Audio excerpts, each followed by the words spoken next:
Bienvenidos exploradores de lo inexplicable, a este espacio donde las sombras cuentan historias y el tiempo revela secretos. Esto es Las Sombras del Tiempo, el programa que abre las puertas a los enigmas del universo, desentrañando lo desconocido, lo oculto y lo inexplicable.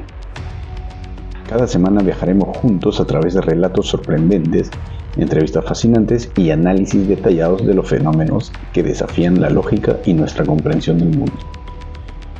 Desde avistamientos de ovnis, ahora renombrados WAPs, espíritus errantes y misterios históricos, hasta las historias más recientes que nos hacen cuestionar la realidad. Prepárense para adentrarse en lo extraordinario, porque en este lugar, el misterio es la brújula y la curiosidad es nuestra guía. Comencemos a explorar entre las sombras del tiempo.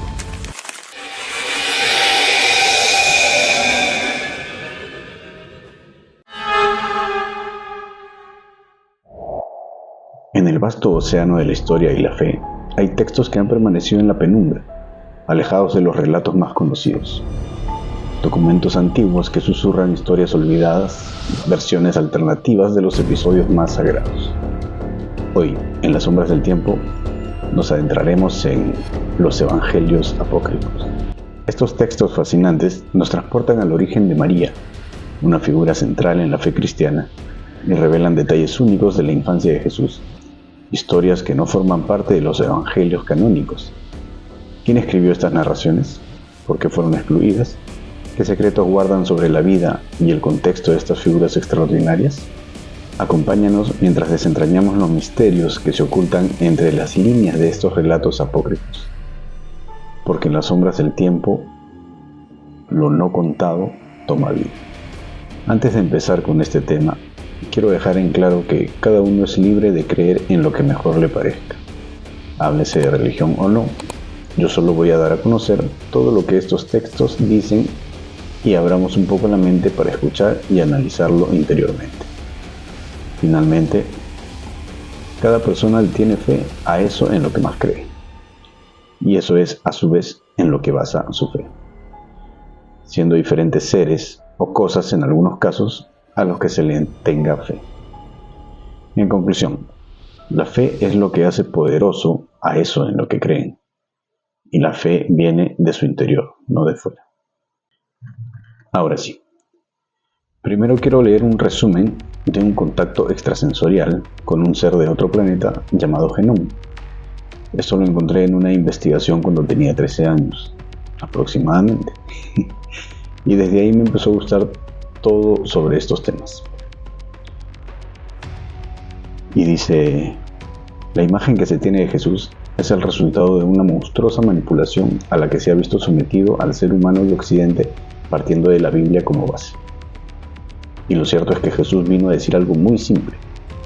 Olvidaros de todo lo que os han contado, es mentira. Lo que tenéis que hacer es buscar a Dios en vuestro interior. Por eso dijo, amadle como a vosotros mismos. La historia bíblica es en realidad una sucesión de acontecimientos históricos deformados para darles carácter religioso, con el fin de crear la figura de un Dios que se ha mantenido durante milenios. Si se lee la Biblia como un relato histórico, quitando la figura de Dios y poniendo en su lugar la de hombres venidos de otros planetas, se puede dar explicaciones racionales, o al menos coherentes, a lo que se interpretó como milagros. El tema es tan importante que nadie quiere escucharlo, porque si de verdad se hiciera con rigor el estudio de la Biblia o los libros de otras religiones, como los Vedas o el Popol Vuh, se encontrarían similitudes tan grandes que entonces los mitos donde están asentados los cimientos del planeta se resquebrajarían. Jesús no resucitó físicamente, sino que su energía al aparecerse tras su muerte era tan potente que prácticamente era visible como cuerpo físico. Jesús fue un hombre con características muy especiales, que un día, tal como estaba previsto por mentes evolucionadas, recibió la visita del Espíritu Crístico y lo integró en él, y a partir de ese entonces fue el personaje desmitificador que intentó desmontar la idea del sionismo que se estaba generando. Jesús no volverá, pues murió en la cruz. Quien sí volverá dentro de miles de años será el Espíritu Crístico, para los hombres de la tierra, Y eso sucederá cuando pasemos de 4.7 a 5.1. Cristo es el espíritu afín a vuestro planeta. Y este Cristo está situado en séptima dimensión. Los evangelios apócrifos son escritos que narran la vida de Jesús y de los apóstoles, pero que no fueron incluidos en la Biblia. Se les llama apócrifos porque eran considerados ocultos o de origen dudoso. Estos evangelios fueron llamados así por la Iglesia Católica, ya que ellos los tacharon de falsos, pero al leerlos uno entiende verdaderamente por qué fueron tachados por la Iglesia Católica. La Biblia es una recopilación de textos que fueron escritos en diferentes épocas y lugares, y que luego se reunieron en el Tanaj y en la Septuaginta. Finalmente se conformó el Nuevo Testamento. Proceso de recopilación. Los textos originales se escribieron en hebreo, arameo y griego. El rey Ptolomeo II invitó a 70 sabios judíos a Alejandría para escribir la historia del pueblo de Israel. Este trabajo se tradujo al griego y se llamó la Biblia de los 70 o Alejandría. La recopilación de los libros de las escrituras judías continuó hasta poco antes del año 100 después de Cristo. Tradición oral. La Biblia se basó en tradiciones y hechos históricos que se transmitieron de generación en generación. Los escritores fueron inspirados por Dios, pero eran hijos de su tiempo, y sus escritos fueron determinados por los contextos culturales. Tenemos 47 libros apócrifos del Antiguo Testamento y 40 libros apócrifos del Nuevo Testamento. Sabemos por los apócrifos el nombre de los padres de María y la Asunción, que subió a los cielos en cuerpo y alma. También el nacimiento que armamos en Navidad con la mula y el buey es también de los apócrifos, donde se dice que los magos de Oriente eran reyes y se llamaban Melchor, Gaspar y Baltasar. En el episodio de la crucifixión de Jesús, los apócrifos también rellenan las lagunas de los evangelios canónicos. Según estos últimos, a la izquierda y a la derecha de Jesús fueron crucificados dos bandoleros, que es como los romanos llamaban a los sediciosos que se oponían a su poder. El Evangelio de Nicodemo nos proporciona los nombres de estos bandidos. Allí se refiere que el prefecto romano Poncio Pilato, tras oír que los judíos desean la muerte de Jesús, decreta su muerte.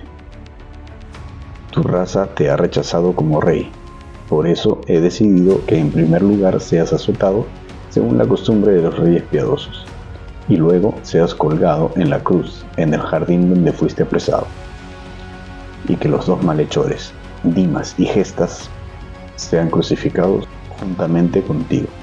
Uno de los episodios que más llama la atención en la pasión de Jesús solo aparece en el Evangelio de Juan: la lanzada de un soldado romano al costado de Jesús para hacer que su muerte acaeciera de manera segura. En este texto, el soldado es un personaje anónimo, pero el Evangelio de Nicodemo y una presunta carta de Pilato a Herodes Antipas nos revelan su nombre, Longino, y su cargo, centurión. La Biblia relata de manera general la historia del mundo, la creación, la caída, la redención y el juicio final de Dios ante los vivos y los muertos. El Antiguo Testamento, que data del año 300 a.C., comienza con la creación del mundo y de Adán y Eva, su desobediencia a Dios y su expulsión del jardín del Edén. El Nuevo Testamento cuenta la redención de la humanidad que fue provocada por la vida, muerte y resurrección de Jesús, y termina con el libro de Apocalipsis, que narra el fin de la historia y el juicio final de Dios. Durante los primeros 400 años del cristianismo, la Iglesia se tomó su tiempo para determinar el contenido del Nuevo Testamento. Finalmente, en el año 367 después de Cristo, las autoridades confirmaron los 27 libros que lo componen. Pero si leemos el Antiguo y el Nuevo Testamento, vamos a encontrar una gran diferencia entre el Dios del Antiguo Testamento y el Dios del Nuevo Testamento. Severidad. En el Antiguo Testamento, Dios a veces se presenta como severo e implacable, por ejemplo, al juzgar el pecado y castigar a los israelitas. Misericordia. En el Nuevo Testamento, Dios se presenta como misericordioso y compasivo, por ejemplo, al enviar a su Hijo a morir por los pecados de los hombres. Podemos encontrar también errores comunes que nos muestran que en realidad los textos más que divinos son relatos hechos por humanos, algunos quizás con mentes más evolucionadas. Por ejemplo, en el inicio, la doble creación. Génesis 1, 27, 28. Y creó Dios al hombre a su imagen, a imagen de Dios lo creó, varón y hembra los creó. Y los bendijo Dios y les dijo: fructificad y multiplicaos, llenad la tierra y sojuzgadla, y señoread en los peces del mar, en las aves de los cielos, y en todas las bestias que se muevan sobre la tierra. Génesis 2:7. Entonces Jehová Dios formó al hombre del polvo de la tierra, y sopló en su nariz aliento de vida, y fue el hombre un ser viviente. Y acto seguido, veamos nuevamente la doble obra divina. Génesis 2:3. Y bendijo Dios al día séptimo, y lo santificó, porque en él reposó de toda la obra que había hecho en la creación. Pero inmediatamente después, en Génesis 2:4-7, estos son los orígenes de los cielos y de la tierra, cuando fueron creados, el día que Jehová Dios hizo la tierra y los cielos, y toda planta del campo, antes que fuese en la tierra, y toda hierba del campo antes que naciese, porque Jehová Dios aún no había hecho llover sobre la tierra, ni había hombre para que labrase la tierra, sino que subía de la tierra un vapor, el cual regaba toda la faz de la tierra. Entonces Jehová Dios formó al hombre del polvo de la tierra, y sopló en su nariz aliento de vida, y fue el hombre un ser viviente. Mientras en el primer relato Dios crea las plantas, los animales y por último los seres humanos, ya como pareja, en el segundo Dios crea primero al hombre y solo a él. Eva llega algunos versículos después. Hay más. Mientras en el primer relato es Dios quien da nombre a lo creado, día, noche, cielo, mar, tierra, en el segundo es el hombre quien da nombre a los animales. Es más, el propio Dios los lleva al hombre para ver cómo los llamaba. Génesis 2:19. Ni siquiera el Dios creador parece el mismo. En el primer relato es majestuoso, crea con el simple sonido de su voz. Entonces dijo Dios: hagamos al hombre a nuestra imagen, conforme a nuestra semejanza. Génesis 1:26. En el segundo, modela al hombre con polvo del suelo como si fuese una simple vasija. Esto solo como ejemplo, para no ahondar en este tema ahora y poder terminar esta introducción a los para mí mal llamados evangelios o textos apócrifos. Las fechas de creación de los evangelios canónicos sugieren que no fueron escritos por testigos presenciales de la vida de Jesús. Asimismo sucede con los evangelios mal llamados apócrifos, que desde ahora llamaremos evangelios ocultos, en la medida posible, claro, por ser esta la nueva denominación que se busca para ellos. El evangelio más antiguo, Marcos, 65 a 70 después de Cristo, fue escrito unos 30 años después de la muerte de Jesús, 29 al 34 después de Cristo. El último evangelio, Juan, del 90 al 100 después de Cristo, fue escrito entre 60 y 90 años después de la muerte de Jesús. En resumen, hubo muchos autores desconocidos de los evangelios que podemos encontrar en la Biblia que todos conocemos. Curiosamente, otro grupo de textos conocidos como los apócrifos fueron escritos durante el periodo comprendido entre el Antiguo y el Nuevo Testamento, del 400 a.C. al siglo I después de Cristo. Para que no se pierdan, quiero dejar el concepto de gnóstico, que se va a usar mucho en este capítulo. La palabra gnóstico proviene del griego gnosis, que significa conocimiento. Gnóstico se refiere a alguien que sigue o cree en el gnosticismo, un conjunto de creencias religiosas y filosóficas que enfatizan el conocimiento místico y la búsqueda de la verdad interior. Sin más preámbulo, empecemos con estos textos tan enigmáticos y prohibidos por algunas religiones. Los evangelios y manuscritos apócrifos. Empecemos con la Biblia etíope y el libro de los jubileos. El libro de los jubileos cuenta los secretos del Génesis. Consta de 50 capítulos y es considerado canónico en la religión etíope y para los judíos beta de Israel. Era bien conocido por los primeros cristianos, como lo demuestran los escritos de Epifanio, Justino, Mártir, Orígenes, Diodoro de Tarso, Isidoro de Alejandría, Isidoro de Sevilla, Eutiquio de Alejandría, Juan Malalas, Jorge Cincelo y Jorge Quedrenos. El texto también fue utilizado por la comunidad que recopiló los rollos del Mar Muerto. No se sabe que haya sobrevivido ninguna versión griega o latina completa, pero se ha demostrado que la versión GS es una traducción precisa de las versiones escritas en hebreo bíblico, que se encuentran en los rollos del Mar Muerto. El libro de los Jubileos pretende presentar la historia de la división de los días de la ley, de los acontecimientos de los años, las semanas del año y los jubileos del mundo, tal como se le reveló a Moisés, además de la Torá o instrucción, por ángeles, mientras estuvo en el monte Sinaí durante 40 días y 40 noches. La cronología dada en Jubileos se basa en múltiplos de 7. Los jubileos son periodos de 49 años, 7 años, 7 semanas, en los que se ha dividido todo el tiempo. James Charles Ward escribe: Jubileos contiene 50 capítulos y afirma ser una revelación a Moisés por parte del ángel de la presencia, del 1 al 29 y del 2 al 1. El Midrash es un método de interpretación de la Biblia y un conjunto de comentarios sobre ella. La palabra Midrash significa exposición o investigación. Desde Génesis 1:1 hasta Éxodo 12:50, describe los episodios desde la creación, con la celebración del sábado por los ángeles, hasta el éxodo de Egipto, con la estricta observación del sábado, como está escrito en las tablas celestiales por los hijos de Israel. A medida que se reescribe el relato bíblico, el autor se toma una libertad considerable con el texto. Proporciona nombres de personas y lugares, explica problemas dentro del texto y blanquea algunos actos, a saber, Rebeca está comandada por Abraham, quien vio los hechos de Esaú y supo que Jacob era el verdadero heredero.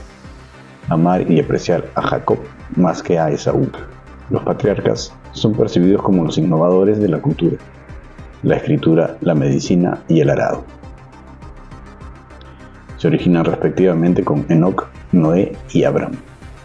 Hay una clara polémica contra el calendario lunar y una posible polémica contra la idea de que un ángel protege a Israel, ya que los ángeles gobiernan otras naciones, pero Dios mismo guía a Israel.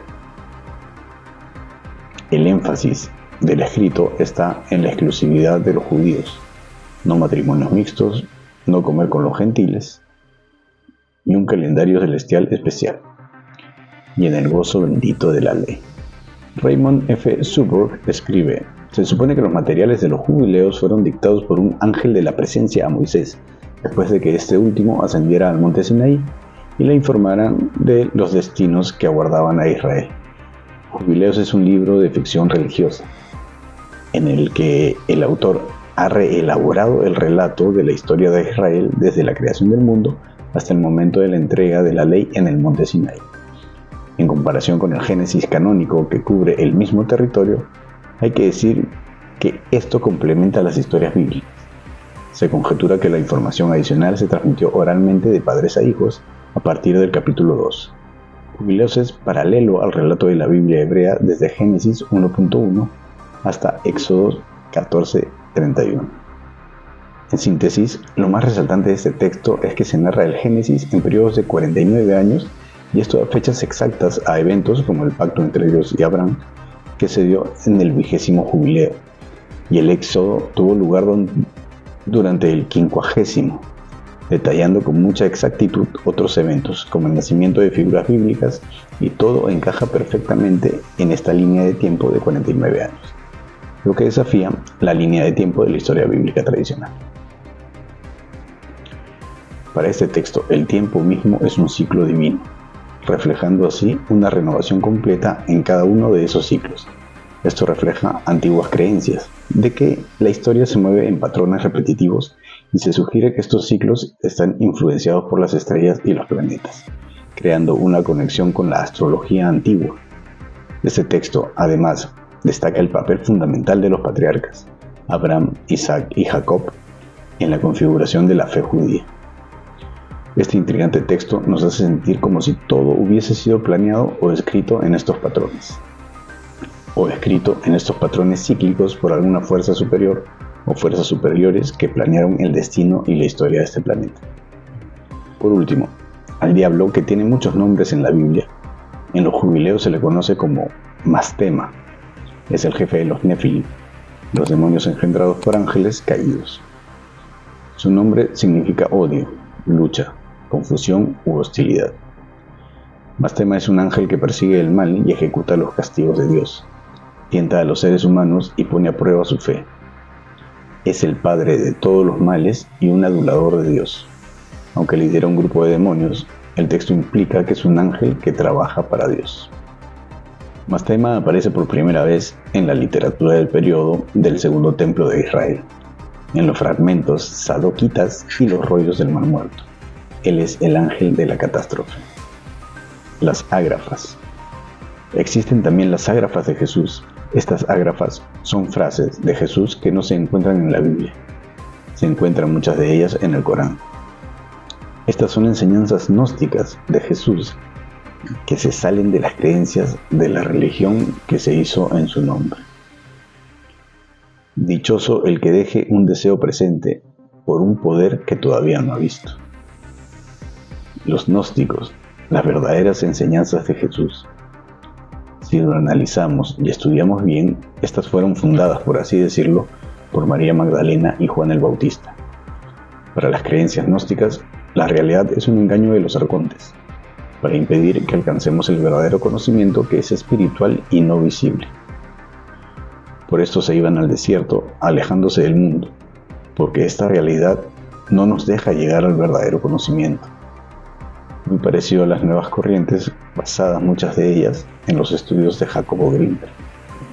Según estos textos gnósticos, después de la resurrección, Jesús dio una enseñanza privada para determinados iniciados que estaban más avanzados que el resto de la gente. Y estuvo haciéndolo muchos años antes de subir al cielo, para evangelizar a determinados apóstoles, entre ellos María Magdalena y Juan el Bautista, entre otros apóstoles, culminando las enseñanzas que ya habían recibido de su parte. Estos textos fueron perseguidos por la Iglesia de Pedro, por considerarlos una amenaza a la Iglesia ortodoxa cristiana. Durante la Inquisición, la Iglesia persiguió activamente las organizaciones consideradas heréticas, incluyendo grupos gnósticos. No se tenían textos gnósticos por dicha persecución hasta 1945. En Nag Hammadi se encontró una jarra de barro que se decidió romper por creer que podría albergar un jinn, un equivalente a un duende de nuestra cultura, y se encontró unos volúmenes de textos encuadernados en piel. Estos eran la biblioteca gnóstica de los primeros años del cristianismo. Manuscritos de Nag Hammadi. Son una colección de textos, en su mayor parte adscritos al cristianismo gnóstico primitivo, doctrina filosófica y religiosa de los primeros siglos de la Iglesia, mezcla de cristiana con creencias judaicas y orientales, que se dividió en varias sectas y propugnaba tener un conocimiento intuitivo y misterioso de las cosas divinas. Descubierto cerca de la localidad de Nag Hammadi, a unos 100 kilómetros de Luxor, en el Alto Egipto, en diciembre de 1945. Se trata de 12 códices de papiro encuadernados en piel y los restos de un 13º, cuidadosamente guardados en una jarra de cerámica sellada, escondida en una gruta próxima en el macizo montañoso de Jabal al-Tarif, encontrados casualmente por un campesino llamado Muhammad Ali al-Zaman. Entre los textos encontrados en el Nag Hammadi están los evangelios gnósticos, como los de Tomás, Felipe y Valentín, dichos secretos de Jesús, obras herméticas egipcias, tratados teológicos, historias mitológicas, poemas y mitos evangélicos. En el Evangelio de Tomás podremos encontrar frases dichas por Jesús, y este texto destaca por sus enseñanzas sobre la luz divina y la humanidad. Este texto no apunta directamente a la divinidad de Jesús, tampoco la contradice directamente. Nos hace ver a un Jesús desde su lado humano y no desde su lado divino. Este evangelio es más antiguo que los canónicos de la Iglesia, 20 años antes que los 4 evangelios canónicos, aproximadamente, por lo que se le conoce como el quinto evangelio. Jesús dice: Si quienes los guían les dicen: miren, el reino está en el cielo, entonces las aves del cielo los precederán. Más bien, el reino está dentro de ustedes y está fuera de ustedes. El reino es todo según sus propias palabras y somos parte de él sin necesidad de intermediarios. Mucho se manipuló la religión y sus enseñanzas, formando iglesias en cantidades inimaginables y compitiendo como productos comerciales unas entre otras, diciendo que lo que llevamos dentro nuestro está con ellos y que llegarás a él haciendo lo que ellos te dicen y siendo parte de ellos, su rebaño. Quizás es la mentira más grande de la humanidad. Esta es una opinión personal. El Evangelio de Felipe es uno de los textos más importantes de la biblioteca de Nag Hammadi y destaca por su contenido gnóstico. El Evangelio de Felipe es un texto gnóstico que revela conexiones con los escritos cristianos primitivos. Es el más sacramental de los evangelios gnósticos, ya que menciona los 5 ritos principales: bautismo, unción, Eucaristía, redención y cámara nupcial. Describe a Dios con antropomorfismos como tintorero y antropófago.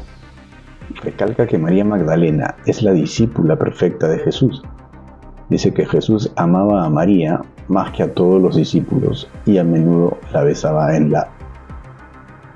En esta parte del texto hay un hueco, un daño por el tiempo que estaban guardados. Pero la mayoría lo interpreta como y a menudo la besaba en la boca. Está compuesto de sentencias que revelan aspectos inéditos de las figuras de Jesús y la Magdalena. Extractos del Evangelio de Felipe. 3 mujeres caminaban siempre con el Señor: María su madre, la hermana de esta, y Magdalena, que es denominada su compañera. Así pues, María es su hermana, su madre y su compañera. María, hermana de María Virgen, es María de Cleofas, que fue criada por los padres de María cuando ella fue al convento. Puesto que si uno no da con amor, no obtiene provecho de lo que ha dado. Y la compañera del Salvador es María Magdalena. El Salvador la amaba más que a todos los discípulos y la besaba frecuentemente en la... Los demás discípulos le dijeron: ¿por qué la amas más que a todos nosotros? El Salvador respondió y les dijo: ¿por qué no os amo a vosotros como a ella? Lo más resaltante de este texto y controversial es la forma de la que habla de María Magdalena y Jesús. Es uno de los textos que indican la unión entre ambos como pareja y humaniza así la figura de Jesús, que además de ser hijo de Dios, también es humano. También encontramos los textos de la gnosis de Jesús luego de la resurrección mediante apariciones en montañas para alcanzar la iluminación.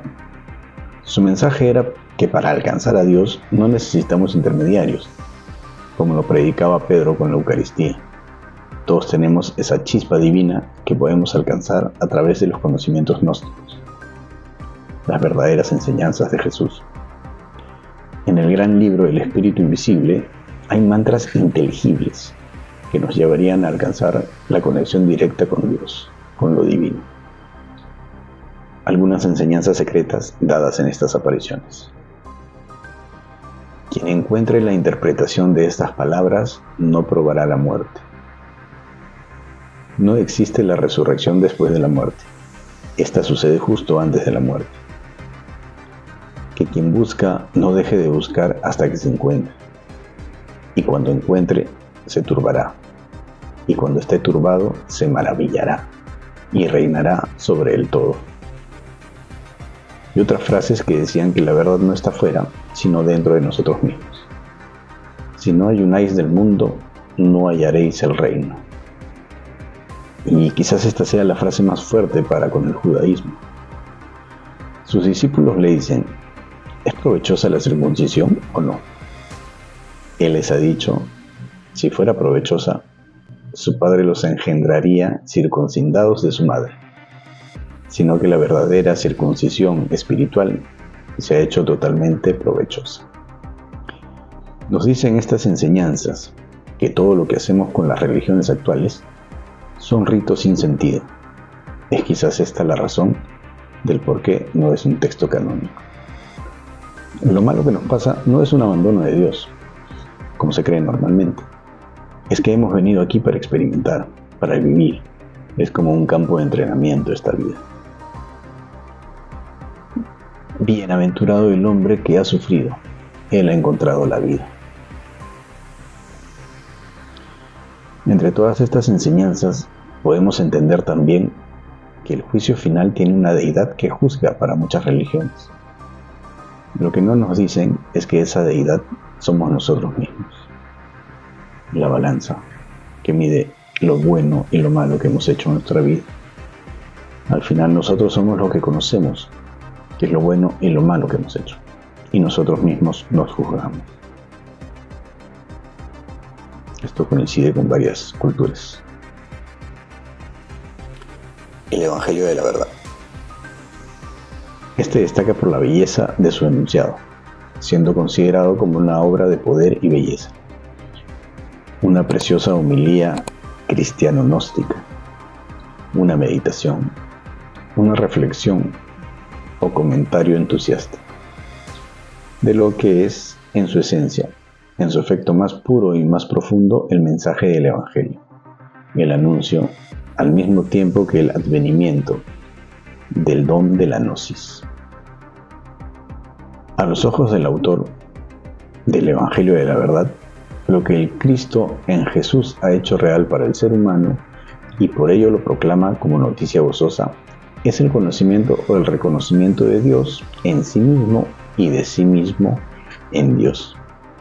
El descubrimiento del verdadero ser de Dios, que es al mismo tiempo el descubrimiento de uno mismo por sí mismo. O que recuerda las palabras del gran psicoanalista contemporáneo Carl Gustav Jung, el ser interior, podría ser igualmente llamado Dios dentro de nosotros. El Evangelio de la Verdad, el más antiguo sermón sobreviviente del misticismo cristiano, reflexión homilética sobre el Evangelio o buena nueva del mensaje de salvación provista por Jesús Cristo expele todavía. En la rueda del tiempo, toda la genuina vitalidad espiritual trasciende el cristianismo primitivo gnóstico. Un himno a la verdad, al descubrimiento del ser humano, de sus orígenes divinos y al reconocimiento de sí mismo, de su íntima divinidad. Entre estos textos apócrifos tenemos también la Biblia oculta, que asegura que Jesús no murió crucificado. El Museo de Ankara, Turquía, guarda entre sus paredes una Biblia oculta que inquietó a la Iglesia Católica. La misma fue publicada hace más de 1500 años y asegura que Jesús no murió crucificado, algo que generó enorme polémica y una serie de rigurosos estudios. Guardada en el Museo Etnográfico de Ankara, Turquía, desde el 2013. Fue encontrada en el año 2000 en una operación contra el contrabando que realizó la policía turca. Entre sus líneas se encuentra el Evangelio de Bernabé, el cual fue descubierto en tierras turcas hace 20 años y había pasado desapercibido hasta el momento. Pero el año 2023 trascendió masivamente el contenido de sus líneas y provocó revuelo en las redes sociales. También llamada Biblia turca, el libro está escrito en arameo, con tinta de oro sobre un cuero tratado oscuro. Las autoridades turcas creen que es una versión auténtica del Evangelio de Bernabé, un discípulo de Jesús que era conocido por sus viajes con el apóstol Pablo, que describe en el libro de los Hechos. Las autoridades religiosas de Teherán insisten en que el texto demuestra que Jesús no fue crucificado, no era el Hijo de Dios, sino un profeta, y llamó a Pablo el impostor. El libro también dice que Jesús ascendió al cielo vivo, sin haber sido crucificado, y Judas Iscariote habría sido crucificado en su lugar. Habla sobre el anuncio de Jesús de la venida del profeta Muhammad, que en el Islam se encuentra 700 años después de Cristo. El texto prevé la llegada del último Mesías islámico que no ha sucedido todavía. La traducción de la descripción que sigue, que es la más visible, dice: en el nombre de nuestro Señor, este libro está escrito en las manos de los monjes del monasterio enclavado en Nínive, en el año del Señor de 1500. El capítulo 41 del Evangelio dice: Dios se disfrazó y envió al arcángel Miguel, Adán y Eva, aunque el cielo, y cuando Adán se volvió, se dio cuenta de que la parte superior de la puerta de entrada de los cielos fue escrito La Ela She Allah, Alá Mohammed Rasul, que significa Alá es el único Dios y Mahoma es su profeta.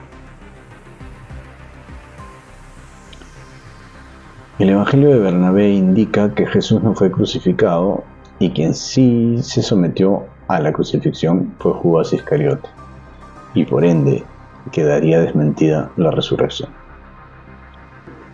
El texto, que fue estudiado por varios expertos en la materia, también afirma que Jesús anunció la llegada de Mahoma, el profeta que dio origen al Islam 700 años después. Para la Iglesia Católica, este evangelio no tiene ningún apoyo apostólico e indican que además marca errores históricos y doctrinales en varias partes del texto, en el que también se afirma que Jesús negó ser hijo de Dios y que era solo un profeta más. En la versión islámica de Jesús tampoco fue crucificado, sino que se trató de una ilusión. Según el Islam, Jesús fue un profeta elegido por Dios para extender su palabra. El Corán establece que Jesús fue un mortal y que nunca reclamó ser la encarnación de Dios o el Hijo de Dios. El Corán dice que Jesús negará haber defendido una naturaleza divina en el juicio final y que Dios lo absolverá. La tradición musulmana dice que Jesús ascendió a los cielos de manera corpórea estando vivo. El Evangelio de María Magdalena. El Evangelio de María, o Evangelio según María Magdalena, es un texto apócrifo que, según especialistas, fue originalmente escrito en el siglo II. Según los estudiosos, está claro que la persona llamada María se refiere a María Magdalena. De él se conservan solo 3 fragmentos, 2 ediciones en griego del siglo III y otro un poco más extenso en copto, del siglo V. Dicha traducción en copto fue hallada en un bazar de El Cairo por un erudito alemán en 1896. Las ediciones en griego fueron descubiertas posteriormente en excavaciones en Egipto. Todavía no se conoce una copia completa del Evangelio de María. Menos de 8 páginas del antiguo texto de papiro sobreviven, lo que significa que casi la mitad del Evangelio de María está perdido para nosotros, quizás para siempre. Escribió la historiadora Karen King en la edición comentada de su traducción del texto. Según King, esta breve narración presenta una interpretación radical de las enseñanzas de Jesús como un camino hacia el conocimiento espiritual interior. Y también el argumento más directo y convincente en cualquier escrito cristiano primitivo sobre la legitimidad del liderazgo de las mujeres. La historia que contiene comienza algún tiempo después de la resurrección de Jesús. Los discípulos acaban de tener una visión de él. En ella, Jesús anima a sus discípulos a salir a predicar sus enseñanzas al mundo, pero tienen miedo de hacerlo. Si lo mataron a él, también nos matarán a nosotros, dicen. Es entonces María quien da un paso adelante y dice: no se preocupen, él prometió que estaría con nosotros para protegernos. Dice que ella dirigirá sus corazones hacia el bien y comienzan a discutir las palabras del Salvador. En textos como el Evangelio de Felipe, otro apócrifo, María es presentada como un símbolo de sabiduría. Sin embargo, en el Evangelio de María, ella es quien les cuenta a los discípulos sobre las enseñanzas de Jesús. En un momento del texto, Pedro le pide a María que les cuente las palabras del Salvador que ella había escuchado y ellos no. Y ella dice: lo que está escondido para vosotros os lo anunciaré. Entonces les habla de una visión que tuvo de Jesús y de una conversación con él, de la que da algunos detalles. Más tarde relata una controversia en la que intervienen los apóstoles Andrés y Pedro. Andrés, dirigiéndose a los demás, dice: no sé lo que piensan los demás, pero estas cosas me parecen muy extrañas, y parece que nos está contando enseñanzas diferentes a las del Salvador. Después interviene Pedro: ¿habría Jesús hablado en privado con una mujer en lugar de abiertamente con nosotros? ¿Él la prefería a nosotros? Mateo defiende a María y reprime el ataque sobre ella. Pedro, siempre fuiste impulsivo. Ahora te veo ejercitándote contra una mujer como si fuera un adversario. Sin embargo, si el Salvador la hizo digna, ¿quién eres tú para rechazarla? En el texto, el problema de Pedro parece ser que Jesús seleccionó a María sobre los otros discípulos para interpretar sus enseñanzas. Pedro ve a María como a una rival en el liderazgo del grupo. El Evangelio de María se escribió cuando el cristianismo, todavía en sus etapas iniciales, estaba formado por comunidades ampliamente dispersas en el Mediterráneo oriental. Comunidades que a menudo estaban relativamente aisladas unas de otras y probablemente cada una lo suficientemente pequeña como para reunirse en la casa de alguien, escribe King en su edición del texto.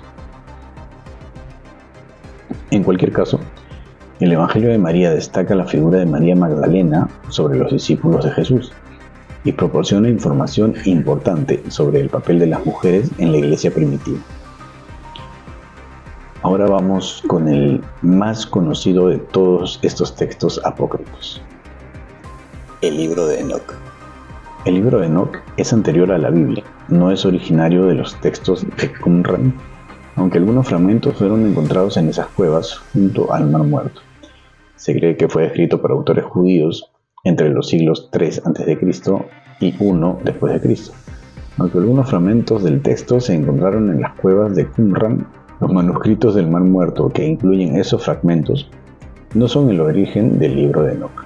Los manuscritos de Qumran incluyen una amplia gama de textos, como fragmentos de la Biblia hebrea, textos esenios y también fragmentos del libro de Enoc. Su preservación se atribuye a la comunidad cristiana etíope, que lo incorporó en su canon. Los judíos etíopes también lo incluyen en el Tanaj, los 24 libros sagrados canónicos del judaísmo. Este texto apócrifo se ha atribuido tradicionalmente a Enoc, bisabuelo de Noé. La singularidad del texto radica en su contenido: ángeles caídos, demonios y gigantes, los Nefilim, milenarismo y una justificación del diluvio universal. El libro de Enoc queda dividido en 6 partes: el libro del juicio, el libro de los vigilantes. En esta primera sección del libro de Enoc se describe la caída de los vigilantes, los ángeles que engendraron a los Nefilim y narra los viajes de Enoc en los cielos. Esta sección fue compuesta en el siglo IV o III a.C., según los eruditos orientales. La introducción al libro de Enoc nos dice que fue un hombre justo, cuyos ojos fueron abiertos por Dios para que tuviera una visión del santo en los cielos. Las cosas que los hijos de Dios mostraron a Enoc son profetizadas que sucederán en la generación que está por venir. En el libro se discute la llegada de Dios a la tierra en el monte Sinaí con sus anfitriones para juzgar a la humanidad. También habla de las luminarias que se levantan y se ponen en orden y en su propio tiempo y nunca cambian. Según el libro de Enoc, todas las cosas están ordenadas por Dios y suceden en su propio tiempo. Los pecadores perecerán y los grandes y los buenos vivirán en luz, gozo y paz. En la primera sección de este libro se describe la interacción de los ángeles caídos con la humanidad. Semiasaz obliga a los otros 199 ángeles caídos a tomar esposas humanas para engendrar hijos. Esto da como creación de los Nefilins, conocidos como gigantes. En el libro también se comenta las enseñanzas de los ángeles caídos a los humanos, principalmente las de Azazel, que enseñó a los humanos a hacer todo tipo de armas, armaduras, y les dio a conocer los metales de la tierra y el arte de trabajarlos. Los arcángeles apelaron a Dios para que juzgara a los habitantes del mundo y a los ángeles caídos. Luego Dios envía a Uriel para decirle a Noé sobre el cataclismo que se avecina y lo que debe hacer. Después Dios ordena al arcángel Rafael que encarcelará a Azazel y lo arroja a una abertura en el desierto, y colocará sobre él rocas ásperas y dentadas, para que permaneciera allí hasta el día del juicio final, en que Azazel será arrojado al fuego. También dio instrucciones para encarcelar al resto de los ángeles caídos y destruir a los Nefilim. Capítulo 6. Y sucedió que cuando los hijos de los hombres se multiplicaron, en aquellos días les nacieron hijas hermosas y hermosas. Y los ángeles, los hijos del cielo, las vieron y las desearon, y se dijeron unos a otros: venid, escojámonos esposas de entre los hijos de los hombres y engendremos hijos. Y Semjasa, que era su líder, les dijo: me temo que en verdad no aceptaréis hacer este acto, y yo solo tendré que pagar la pena de un gran pecado. Y todos le respondieron y dijeron: hagamos todos un juramento y comprometámonos todos por imprecaciones mutuas a no abandonar este plan, sino a hacer esta cosa. Entonces juraron todos juntos y se obligaron por imprecaciones mutuas sobre ello. Y fueron en total 200 quienes descendieron en los días de Jared en la cumbre del monte Hermón. Y lo llamaron monte Hermón porque había jurado y se comprometieron por imprecaciones mutuas sobre él. Capítulo 7, 1. Y todos los demás, juntamente con ellos, tomaron para sí esposas y cada una escogió para sí una. Comenzaron a entrar con ellas y a contaminarse con ellas, y les enseñaron encantos y encantamientos, y el corte de raíces, y les hizo familiarizarse con las plantas, y quedaron embarazadas y dieron a luz grandes gigantes, cuya altura era de 3000 els, que consumieron todas las adquisiciones de los hombres, y cuando los hombres ya no pudieron sostenerlos, los gigantes se volvieron contra ellos y devoraron a la humanidad. Y comenzaron a pecar contra las aves, las bestias, los reptiles y los peces, y a devorarse la carne unos a otros, y a beber la sangre. Entonces, la tierra puso acusación contra los inicuos. Libro de las parábolas. Los siguientes capítulos del libro de Enoc se conocen como el libro de las parábolas. Estos capítulos se centran en la idea del juicio final y el fin del mundo. En el libro de parábolas se utiliza la expresión hijo del hombre para el protagonista, también llamado justo, elegido y Mesías. En este libro, Enoc fue elevado al cielo por Dios, mientras aún estaba vivo. Pero algunos han sugerido que el texto se refiere a Enoc como muerto de muerte natural y ascendido al cielo. El libro se divide en 3 parábolas. En la primera parábola se habla del juicio de los venideros. En la segunda parábola se trata del tema del Mesías, el juicio de los reyes poderosos, la resurrección de los muertos y la glorificación de los justos. En la tercera parábola se habla de los santos, las criaturas míticas del juicio final, el de los justos y la predicción de Noé del diluvio. Libro astronómico.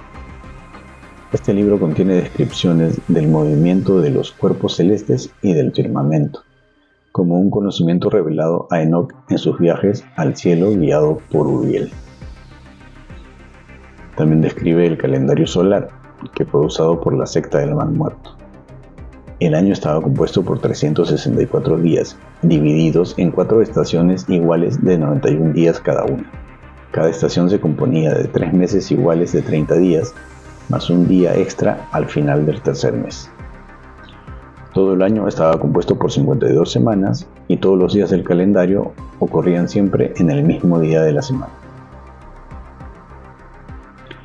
Cada año y cada estación comenzaba siempre el miércoles, que era el 4º día de la creación narrada en el Génesis, el día en el que se crearon las luces del cielo, las estaciones, los días y los años. No se sabe cómo hacía coincidir este calendario con el tropical del 365.24 días, y ni siquiera está seguro si sintieron la necesidad de ajustarlo. En el libro se relatan por capítulos el sol, la luna y sus fases, el año lunar, los 12 vientos y sus portales, los 4 del mundo, el sol y la luna, la recapitulación de varias leyes, la perversión de la naturaleza y los cuerpos celestes debido al pecado de los hombres, y las tablas celestiales y la misión de Enoc. El libro de los sueños. Este libro trata de las visiones oníricas que contiene una visión de la historia de Israel hasta lo que se ha interpretado como la revuelta macabea alrededor de 150 a.C. En la primera visión del sueño se habla sobre el diluvio, la caída de los ángeles, el castigo de los arcángeles, la muerte de Noé, el éxodo, la construcción del templo de Salomón, los dos reinos de Israel y Judá, la época de Alejandro Magno y la revolución macabea. En la segunda visión del sueño, los animales se usan para representar a los seres humanos y seres humanos para representar ángeles. De esta manera, el color blanco significa pureza moral, el color negro es el pecado y el color rojo se refiere al martirio. Carta de Enoc y Apocalipsis de las semanas. Fechan este libro entre el 170 a.C. y el siglo I a.C. Este libro contiene 5 secciones divididas.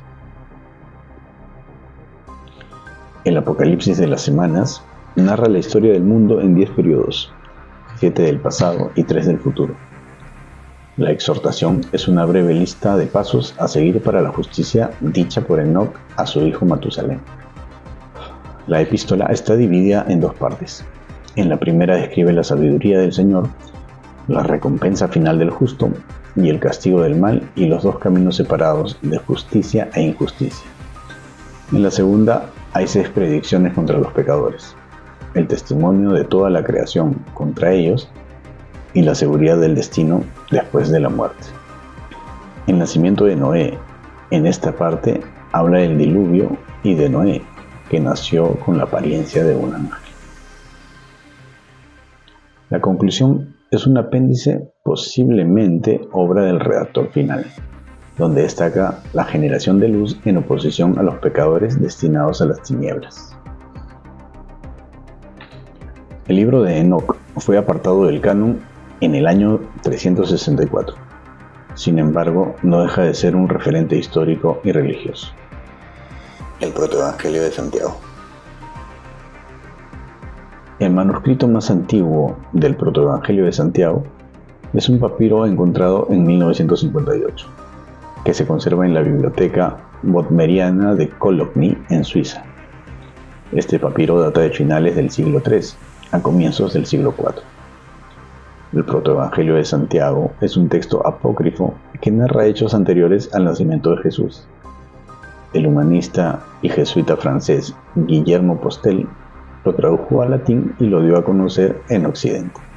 Es un escrito que merece una atención especial por su antigüedad, por la amplia difusión que tuvo en la iglesia primitiva, por la influencia que ha ejercido en la piedad y el arte cristianos, y por su uso en la liturgia. Ha ayudado además al desarrollo de las enseñanzas dogmáticas acerca de la virginidad perpetua de María. El escrito consta de 3 partes. La vida de María hasta el nacimiento de Cristo, capítulo 1 al 16, nacimiento de Jesús y las maravillas que lo acompañan, capítulo 17 al 21, y matanza de los inocentes y martirio de Zacarías, capítulo 22 al 24. Se cierra con un epílogo en el capítulo 25. La primera parte describe el nacimiento milagroso de María, de unos padres estériles, Joaquín y Ana. Ana ora al Señor diciendo: «Oh Dios de nuestros padres, óyeme y bendíceme a mí, de la manera que bendijiste el seno de Sara, dándole como hijo a Isaac». Se le aparece el ángel de Dios y le dice: «Ana, Ana, el Señor ha escuchado tu ruego, concebirás y darás a luz, y de tu prole se hablará en todo el mundo». Ana promete que el fruto de su vientre, sea niño o niña, estará consagrado al Señor. Sara tuvo a Isaac gracias a la promesa de Dios, quien la hizo quedar embarazada a pesar de su edad avanzada. El nacimiento de Isaac ocurrió en el tiempo que Dios había anunciado. Génesis 21. Entonces el Señor visitó a Sara, tal como lo había dicho, e hizo lo que había prometido. Ella quedó embarazada y le dio un hijo a Abraham cuando ya era muy viejo, en la época del año que Dios había dicho. Al hijo que Sara le dio, Abraham lo llamó Isaac.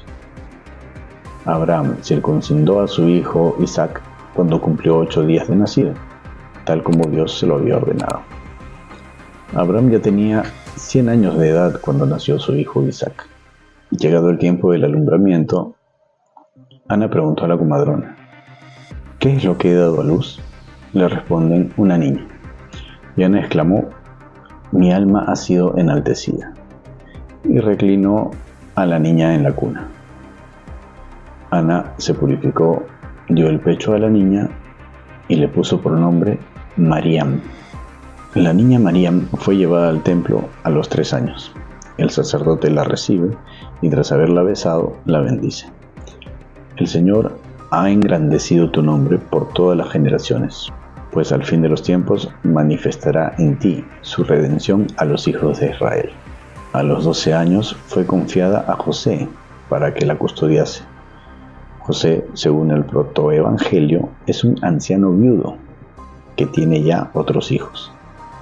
María, cuando niña, no comía alimentos humanos, solo el que le daban los ángeles de su mano. Los capítulos 10 y 11 siguen muy de cerca los relatos de los evangelios de la infancia. Presentan el mensaje del ángel a María anunciando su concepción milagrosa por el poder de Dios.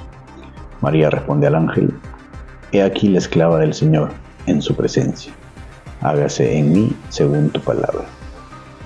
Según el relato que estudiamos, cuando José descubre que María está encinta, comienza a llorar, porque piensa que no había sabido guardar a la Virgen que le había sido confiada.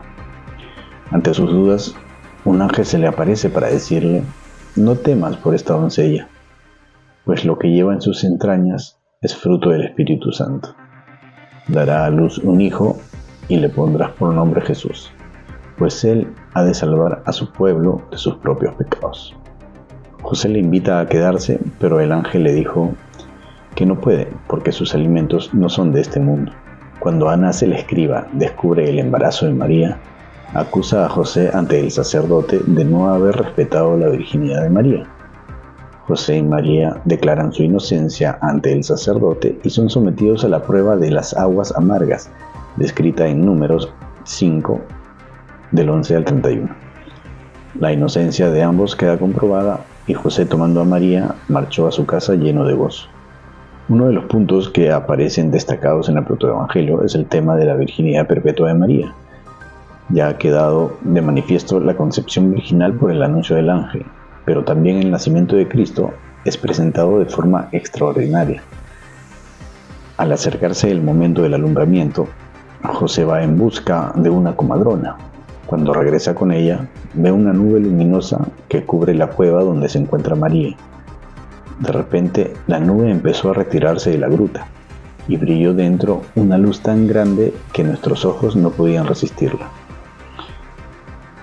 Esta por un momento comenzó a disminuir hasta que apareció el niño y vino a tomar el pecho de su madre María.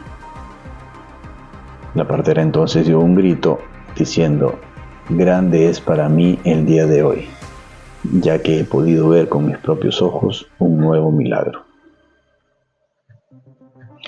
Al salir de la gruta, la partera se encuentra con Salomé y le dice: Salomé, tengo que contarte una maravilla nunca vista. Y es que una virgen ha dado a luz, cosa que, como sabes, no sufre la naturaleza humana. Salomé quiere tener pruebas de esta afirmación y es castigada por Dios. Su mano queda curada al tocar al niño.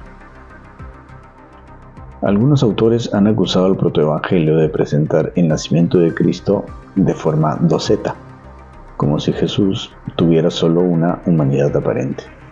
Pero el hecho de que el niño se vuelva inmediatamente a tomar el pecho de su madre manifiesta la realidad de su humanidad. Por otra parte, la presencia de la nube y de la luz recuerdan las teofanías del Antiguo y del Nuevo Testamento, como la transfiguración, poniendo así de relieve la condición divina del recién nacido. Por tanto, la presentación del nacimiento virginal de Jesús que hace el autor quiere combatir tanto el docetismo, señalando la realidad de la carne de Jesús, como el adopcionismo, afirmando su condición divina. Podemos concluir que el protoevangelio de Santiago, aún reflejando cierta fantasía popular en sus relatos, no tiene contenidos heréticos y refleja una fe popular en la concepción y parto virginales. Este escrito sirvió de apoyo en el desarrollo del dogma de la maternidad divina de María y de su virginidad perpetua. A pesar de que el decreto del Papa Gelasio a finales del siglo V excluyó del canon al protoevangelio, este siguió usándose en la liturgia bizantina como lectura para las fiestas marianas. Algunas fiestas del calendario litúrgico actual en el rito romano proceden de los datos que nos proporciona el protoevangelio de Santiago, como la fiesta de San Joaquín y Santa Ana, el 26 de julio, la Natividad de María, el 8 de septiembre, o la presentación de la Virgen en el templo, el 21 de noviembre. La Virgen María casi no aparece en la Biblia, pero contradictoriamente en las iglesias los que nunca faltan son Jesús y María, porque no figuraba en la Biblia tanto como los apóstoles. La desconocida historia de la Verónica. Algo parecido sucede con la Verónica, la mujer que enjugó con un lienzo el rostro de Cristo mientras caminaba hacia la cruz. Su historia y su nombre solo aparecen en el Evangelio de Lucas. Le seguía una gran multitud del pueblo y mujeres que se dolían y se lamentaban por él. Jesús, volviendo hacia ellas, dijo: «Hijas de Jerusalén, no lloréis por mí, llorad más bien por vosotras y por vuestros hijos, porque llegarán días en que se dirá: dichosas las estériles, las entrañas que no engendraron y los pechos que no criaron». Pero este pasaje supo a poco de la piedad cristiana, que lo transformó en la historia siguiente. Recogida en el apócrifo Muerte de Pablo: «Cuando mi Señor se iba por ahí predicando y yo carecía de su presencia muy a pesar mío, quise que me pintaran su imagen, para que mientras me veía privada de su presencia, me diese al menos consuelo su figura. Y cuando llevaba el lienzo al pintor para que me la pintara, mi Señor me salió al paso y me preguntó a dónde iba. Cuando le expliqué la causa de mi marcha, me pidió el lienzo y me lo devolvió, señalado con la imagen de su venerable faz. Por consiguiente, si alguien mira con devoción su aspecto, obtendrá el beneficio de su curación». De hecho, Verónica es un vocablo grecolatino, veroícono, que significa verdadera imagen de Jesús. El Evangelio apócrifo de Nicodemo. Lo primero que ocurre en este Evangelio es que Jesús desciende al infierno. Jesús en los infiernos. Entre la muerte y resurrección de Jesús hay un oscuro episodio que no aparece en los Evangelios, pero sí en un par de breves alusiones de un escrito canónico, la primera epístola de Pedro. El descenso de Jesús a los infiernos. Este hecho se desarrolla en la segunda parte de un apócrifo, el Evangelio de Nicodemo. Unos cuantos sacerdotes, un levita y un doctor de la ley cuentan cómo, en el retorno de Galilea, donde habían sido testigos de la ascensión de Jesús hasta Jerusalén, le salió al encuentro una gran muchedumbre de hombres vestidos de blanco, que resultaron ser los resucitados con Jesús. Entre ellos reconocieron a dos que se llamaban Leucio y Carino, que les contaron los maravillosos acontecimientos tras la muerte del Maestro, entre ellos su visita a los infiernos. El comienzo de la narración suena así: «Estábamos nosotros en el infierno, en compañía de todos los que habían muerto desde el principio, y a la medianoche amaneció en aquellas oscuridades como la luz del sol, y con su brillo fuimos todos iluminados y pudimos vernos unos a otros. Y al punto, nuestro padre Abraham, los patriarcas y los profetas, y todos a una se llenaron de regocijo y dijeron entre sí: esta luz proviene de un gran resplandor. Entonces el profeta Isaías dijo: esta luz procede del Padre, el Hijo y del Espíritu Santo. Los antiguos patriarcas comenzaron a regocijarse de inmediato con la liberación que se les avecinaba, mientras que Satán prevenía a sus huestes a fin de que se prepararan para recibir a Jesús. Satán mandó reforzar las puertas del infierno, pero al conjunto de una voz celestial se hicieron añicos las puertas de bronce, los cerrojos de hierro quedaron reducidos a pedazos y todos los difuntos encadenados se vieron libres de sus ligaduras, nosotros entre ellos.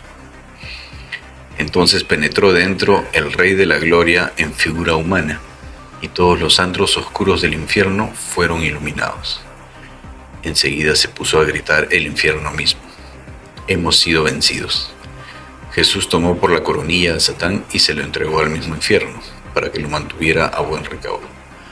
Luego condujo a todos los patriarcas fuera del oscuro antro, comenzando por Adán y siguiendo por Enoc, Elías, Moisés, David, Jonás, Isaías y Jeremías y Juan Bautista. Para cerrar este primer capítulo, que espero les esté pareciendo interesante, vamos con el Evangelio apócrifo del pseudo Tomás. Este es un evangelio apócrifo que relata la niñez de Jesucristo. El texto se centra en la infancia de Jesús desde los 5 hasta los 12 años, llenando los vacíos narrativos que existen en los evangelios canónicos sobre este periodo. Describe milagros y eventos sobrenaturales atribuidos al niño Jesús, algunos de los cuales tienen un carácter extraño o incluso problemático desde una perspectiva teológica tradicional. Algunas de las historias describen a un niño Jesús con poderes extraordinarios, pero también con una tendencia a usar esos poderes de manera punitiva, o sea, como castigo. La fecha exacta de su composición es incierta, pero se estima que data de alrededor del siglo II después de Cristo, aunque existen discusiones sobre la datación. Su autoría se atribuye a un Tomás el Israelita, pero no se considera que haya sido escrito por el apóstol Tomás. En el prólogo podemos encontrar este párrafo. Dice: yo, Tomás el Israelita, he creído necesario dar a conocer a todos los hermanos gentiles aquellas cosas que nuestro Señor Jesucristo hizo tras haber nacido en nuestra región de Belén, en la aldea de Nazaret. Este es su comienzo: limpieza de pozas. El niño Jesús tenía 5 años y después de un chaparrón estaba jugando en el vado de un riachuelo. Recogía el agua rebosante que estaba sucia en pozas y la limpió y purificó. Lo ordenó mediante la sola palabra y sin acción alguna. Vivificación de los gorriones. Luego tomó arcilla del barro y modeló con ella 12 gorriones. Era sábado cuando lo hizo y muchos niños estaban con él.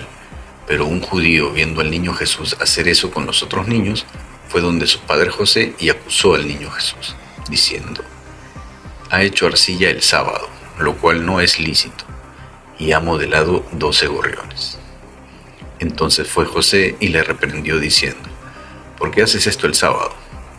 Pero Jesús dio una palmada y con un grito dio una orden a los pájaros en presencia de todos, y dijo: id, volad como seres vivos. Y los gorriones echaron a volar y se marcharon gorjeando. Cuando el fariseo lo vio, se maravilló y se lo contó a todos sus amigos. Maldición sobre el hijo de Anás. El hijo del sumo sacerdote Anás le dijo: ¿por qué haces tal cosa el sábado? Y tomando una rama de sauce, destruyó las pozas y dejó que se perdiera el agua que Jesús había recogido.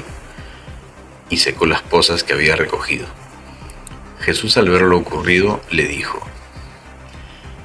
tu fruto carecerá de raíz, y tus brotes se marchitarán como una rama arrancada por un vendaval. E inmediatamente el muchacho se marchitó. Otra vez Jesús atravesaba la aldea y un niño que corría chocó con su espalda. Y Jesús, irritado, exclamó: no continuarás tu camino. Y acto seguido el niño cayó. Y algunas personas que habían visto lo ocurrido se preguntaron: ¿de dónde procede este niño? Que cada una de sus palabras se realiza tan pronto. Y los padres del niño fueron a encontrar a José y se le quejaron diciendo: con semejante hijo no puedes habitar con nosotros en la aldea, donde debes enseñarle a bendecir y no a maldecir, porque a nuestros hijos. Niño caído de una terraza. Algunos días después, Jesús jugaba en una terraza sobre lo alto de una casa, y uno de los niños que jugaba con él cayó de la terraza y murió. Y viendo esto, los demás niños huyeron y Jesús quedó solo. Y habiendo llegado los padres del niño fallecido, acusaron a Jesús de haberlo hecho caer. Jesús les dijo: yo no hice tal, y lanzaron invectivas contra él. Mas Jesús se tiró de la terraza abajo, se detuvo cerca del cuerpo del niño caído y gritó a gran voz diciendo: Zenón, porque ese era su nombre, levántate y dime, ¿soy yo quien te hizo caer? Y habiéndose levantado inmediatamente, el niño repuso: No, Señor, tú no me has hecho caer, sino que me has resucitado. Y los espectadores del lance quedaron conmovidos de asombro. Y los padres del niño glorificaron a Dios por el milagro cumplido y adoraron a Jesús. Resurrección de un joven.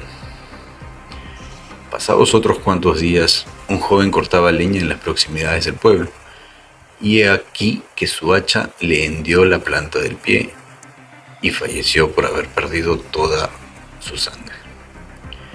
Y como ello produjera una aglomeración y un tumulto de gentes, el niño Jesús corrió también allí, y haciéndose sitio atravesó la multitud y tomó el pie herido del joven, que enseguida quedó curado. Y dijo al joven: Levántate, sigue cortando leña y acuérdate de mí. Y la multitud, al ver lo que había pasado, adoró al niño diciendo: Verdaderamente el Espíritu de Dios reside en ti. Viendo jugar a los niños, comenzó a tomar parte en sus diversiones, y encontrando un pez seco, lo puso en un plato y le ordenó que palpitase, y el pez comenzó a palpitar. En resumen, el Evangelio del Pseudo Tomás es un texto apócrifo fascinante que ofrece una visión alternativa de la infancia de Jesús. Aunque no es reconocido como escritura sagrada por las principales iglesias cristianas, sigue siendo un documento histórico importante para el estudio del cristianismo primitivo. En mi opinión, todo fue escrito por creyentes iluminados, contemporáneos o no contemporáneos a Jesús. Todos los libros canónicos y no canónicos son tan creíbles como no creíbles. No tenemos a ciencia cierta la prueba de autoría divina. Todos fueron escritos por humanos. Otras notas que nos dejan los textos ocultos son que Jesús usaba técnicas de sanación egipcias, como la de palicar saliva en los ojos para curar. Así curaba a los ciegos, ¿no? Y estas técnicas aparecen en jeroglíficos egipcios. Hay textos canalizados por personas de diferentes doctrinas teosóficas, contactos con seres de otros planos, de donde salen libros como el libro de Urantia, que también nos habla de Jesús. Se dice que en América pueden estar las tribus perdidas de Israel, por lo dicho por el ángel Moroni a Joseph Smith, de los mormones. Viracocha y Quetzalcóatl tenían la misma doctrina de enseñanza que Jesús. Jesús cita a los arcontes a un hermano suyo en el Evangelio de Felipe.